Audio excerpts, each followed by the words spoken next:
Subjective and objective poetry. Poetry treats of two kinds of subject matter. That which is supplied by external objects such as deeds, events, and things we see around us, and that which is supplied by the poet's own thoughts and feelings. The former gives rise to objective poetry and the latter to subjective. In objective poetry, the poet functions as a detached observer, describing what he has seen or heard. In subjective poetry, the poet brings to bear his own reflections upon what he has seen or heard. The same subject may be treated either way.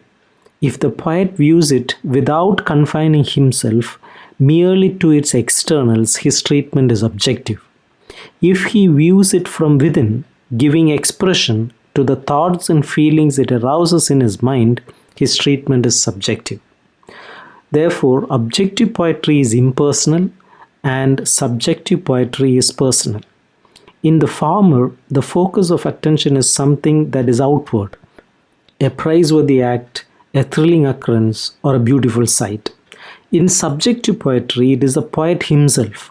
Whatever the subject may be, his mind is centered on his own thoughts and feelings. Objective poetry is older than subjective poetry. The primitive people were more interested in what they saw and heard than in what they thought. They valued the experiences of their eye and ear more than the experiences of their mind. Their poetry therefore dealt with deeds, events, and the things they saw around them, and it called for very little mental effort for their hearers. The epic and the drama are two other forms of this objective poetry, in which, as in the ballad, the writer's personality remains in the background. The lyric and elegy, which belong to later times, represent the subjective variety.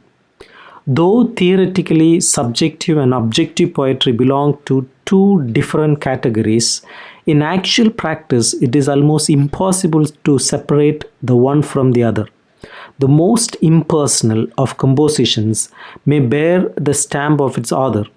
Similarly, the most personal of poems has objective or impersonal passages where the author lays aside his own opinions and sentiments and treats of what is outside himself.